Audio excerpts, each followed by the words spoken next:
What's up, guys? This is Jeff and this is JSpark Garage. This episode I'm going to classify as the beginning of the JSpark Garage channel. I know I've produced some other videos, but this is going to be the one I'm introducing you to the project car. We're just going to head out here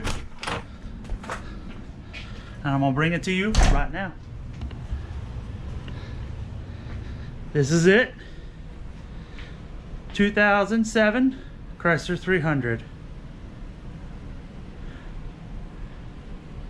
I'm gonna give you a quick cold start, pull it out, and we're gonna go over what's in the car already and what our future projects and plans are. Let's go.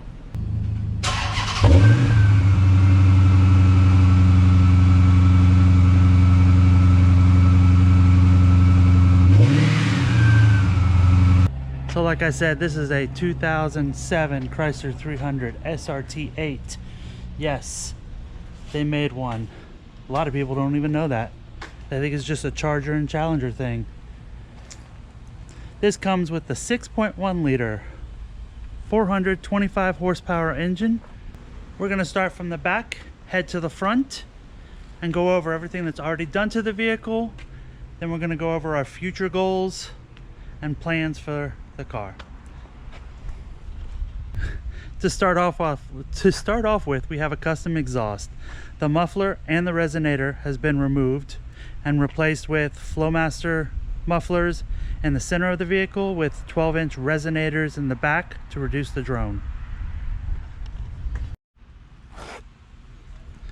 All right, this is the ultimate family vehicle. So we have the car seat for my 3-year-old son. We start off with the awesome SRT8 interior, heavy bolstering on the seats, SRT and stitching on the seats. Inside's pretty basic. I haven't done much to it. No factory radio is working great, haven't messed with that. Only real modifications have been the custom gauge pod holder and the vent over here. If you're interested in how I made that, I'll post a little card up above, top right of the screen, to my video on how I made that with a laser engraver. And this is the money shot. I've installed a P1 Supercharger from Procharger. This was an awesome kit. I purchased the tuner kit from them. Tuner kit does not include any of the fuel management or fueling system. I decided to go with my own custom setup for the fueling, and we'll go over that in just a second. So the custom fueling I'm talking about is, instead of a booster pump and using stock injectors, I decided to go with 65-pound injectors, a drop-in high flow AEM fuel pump, and custom tuning with a Diablo tuner. It's a cool little story on my Diablo tuner. It was awesome because I actually went to the half-mile races in Ocala, Florida, and I was able to make a run, download the logs from it, mail it to my tuner, and he mailed me back a tune within about 30 minutes. And we did that back and forth. I started off at about 134 miles an hour at the end of the half-mile races, and after he had done all of his magic, I ended at about 145. So definitely well worth it. He was awesome. His name's Johan, Diablo Tuna. He's amazing with tunes. All right, let's address some of the maintenance issues I'm gonna have to take care of before we can do our ultimate goal of getting it back to the racetrack. It's been about 3 years, a little bit more than that, since I've been to a racetrack. I took it to the half-mile races. The next weekend I took it to the quarter-mile races. Half-mile, like I mentioned, started off at about 134 miles per hour, ended at about 145 miles per hour in the half-mile. It was an awesome experience. I got as many runs as I wanted in, and it's amazing to go that fast on a track in a controlled environment where you're not going to get in trouble. The very next weekend, I took it to Gainesville Raceway, my hometown. Had a blast. Temperatures were like low 50s. Tire pressure, I didn't even adjust, didn't remove anything from the car. I left it the way it was and just sent it. Of course, traction was a huge issue with not adjusting tire pressure and the cold weather. So I ended up with a 12, oh, I don't remember. Let me go look. Got it. A 1205 at 120 miles an hour. Let's go over some of the maintenance issues we're gonna have to undertake in future videos. First up, the suspension. This is what the passenger side front is sounding like when I drive.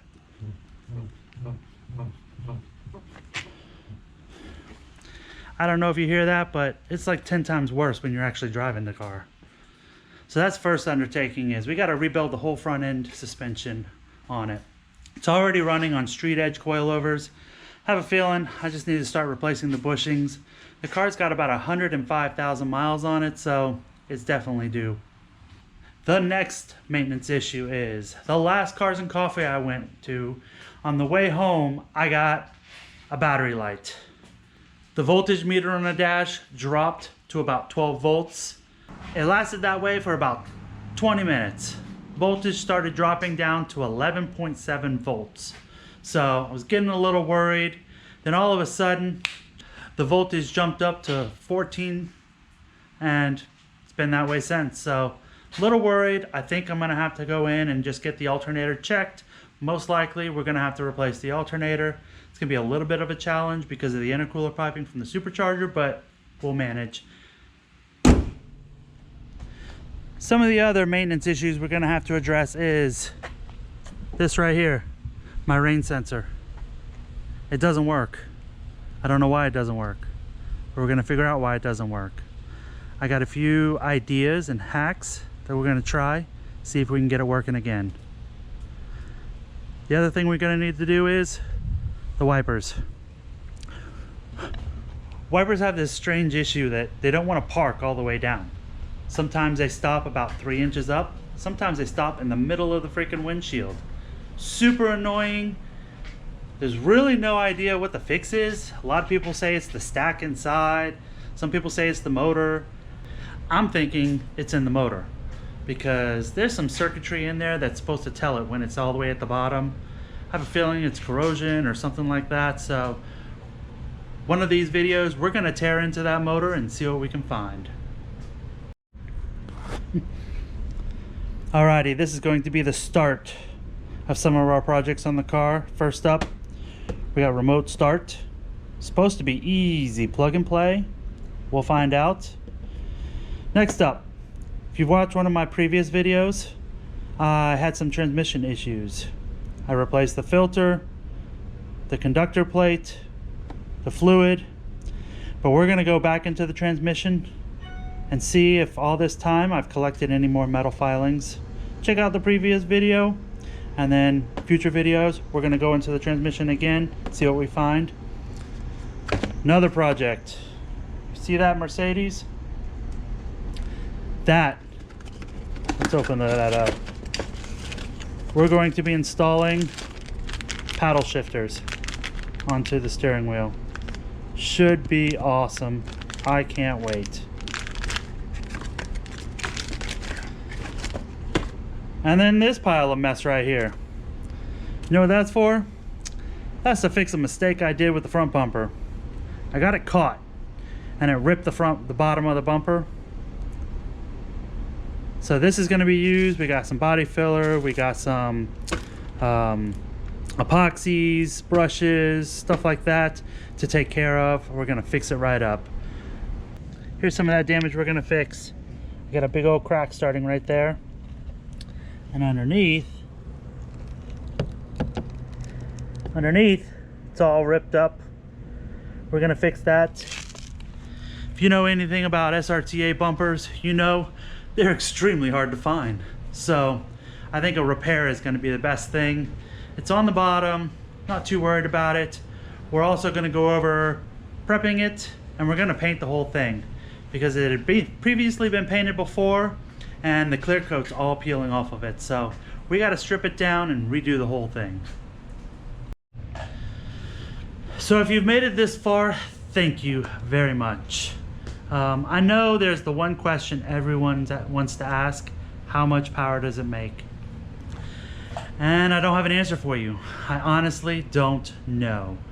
I dynoed it at a dyno day real quick at Real Street Performance in Orlando, and it dynoed at 405 with, you know, all stock. I had nothing but the exhaust and a 93 octane tune from Diablo.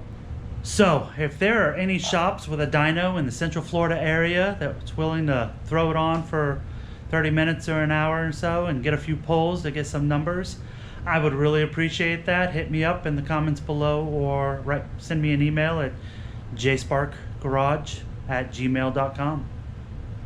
So there you have it. That's the project car for the channel. We've got some goals. We got to get some maintenance done. I definitely know one other thing I need to do is flush the brakes. They're a little soft and spongy, so I also have a full set of power stop brakes to put on it too if I need to. So we're gonna get all the maintenance done, and definitely the end goal is to get it to a racetrack.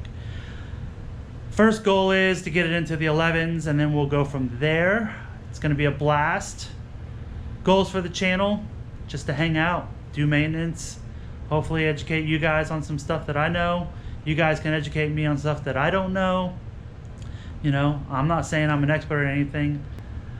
I'm just a guy in his garage hanging out, playing with cars. So you've seen the project car. I hope you like it so far. If you're interested in seeing some of the future projects we're gonna do, consider hitting that subscribe and like button. My next video is going to be introducing you to my other vehicle, 2011 Ford F-150. Nothing crazy with it, twin turbo V6. It's gonna be my tow vehicle. I just got it a few months ago. I've already done a bunch of things to it, and I plan on doing some more to it, mostly maintenance, getting it up to the way I like it, things like that. So we're gonna add that to the channel a little bit. So I'm gonna leave you with some shots of the car. Hopefully you subscribe, and I'll see you in the next video.